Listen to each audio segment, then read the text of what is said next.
Good day, Lightsaber Addicts!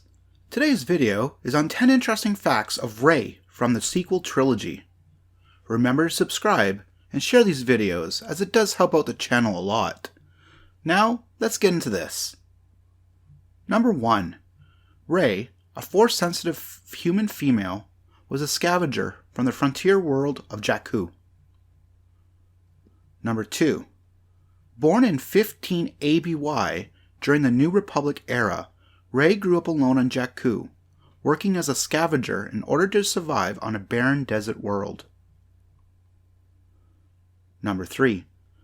As a child, she was abandoned by her junk trader parents, but having suppressed the memory of her abandonment, she spent years waiting in vain to be reunited with her family.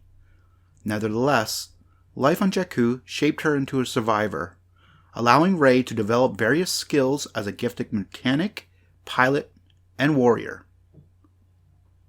Number 4.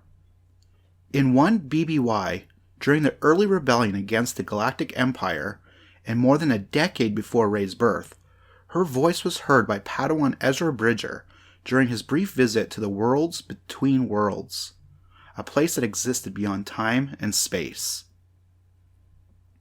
Number 5. Throughout her life on Jakku, Rey would sometimes see off-worlders in Nema Outpost, the chief trade outpost on the planet, who she thought might have arrived on Jakku accidentally, unaware of the harsh realities of the desert world. Rey wondered if she was left behind under similar circumstances, if her family had come to Jakku by accident, and she was left there behind as a result of their misfortune. Number 6. Some of the scavengers that Rey worked for were kind to her. Others, whose names she refused to speak, were not kind, and even viewed her as their property.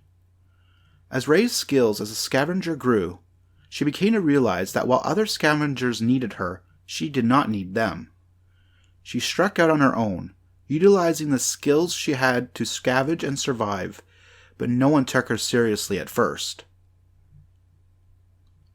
Number 7. In order to survive on Jakku, Rey became a scavenger in the employ of Inkar Plot, trawling through the junk fields of the starship graveyard, which was littered with remains of starships and other military technology from the Battle of Jakku. Rey learned that parts that could be repurposed were the most important. Anything that could not be used on another ship was worthless to Plot. Number 8. At some point in her youth, Rey made her home in a downed Imperial AT-AT Walker, the Hellhound II, left over from the Battle of Jakku. When she first found it, she did not believe that she can live there, as the Ghost Zone Badlands, where the AT&T was located, was a barren wasteland in which nothing seemed to grow. When she inspected the walker, though, she found a small green spine barrel flower growing out a few millimeters of the sand that had poured into the walker. Rey realized that if such a tiny flower could survive there, so could she, and that life always found a way to survive on Jakku. Rey would go on to collect flowers like this as a reminder that beauty can be found anywhere, even on Jakku. Number 9. Outside of the walker was where she would go to keep the speeder she built for herself, which gave her a degree of independence as she made her way back and forth from the starship graveyard. Number 10. Inside the walker, Rey also had a computer display from an old Y-Wing assault starfighter bomber that she used to learn alien languages, study the schematics of the Republic and Imperial starships, and run flight simulations in order to hone her skills as a pilot. Her ability to understand alien languages, including the binary language of droids, helped her when off-worlders came to Nema Outpost.